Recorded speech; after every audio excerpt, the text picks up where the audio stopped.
Man laver før nutid med at sætte har eller er sammen med kort tillægsform.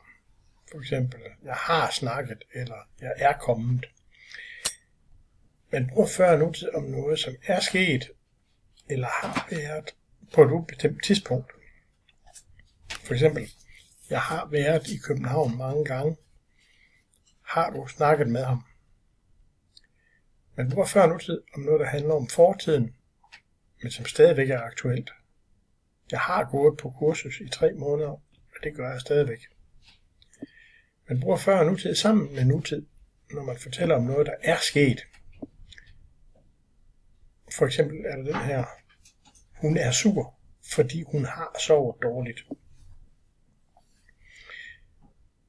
Samtidig laver man før nutid med har, og samtidig med er. De fleste gange med har, jeg har spist, jeg har drukket, jeg har sovet. Og så bruger man er, når der er en overgang fra en tilstand til en anden. For eksempel, han er gået, hun er forsvundet, de er rejst, de er kommet. Man bruger altid er sammen er begyndt, er blevet, er død, er faldet, er forsvundet, er sket. Og så bruger man mest sammen med er i, er kommet, er gået, er kørt og er rejst. Altså, når man siger, han er gået, så tænker man på, at han er væk.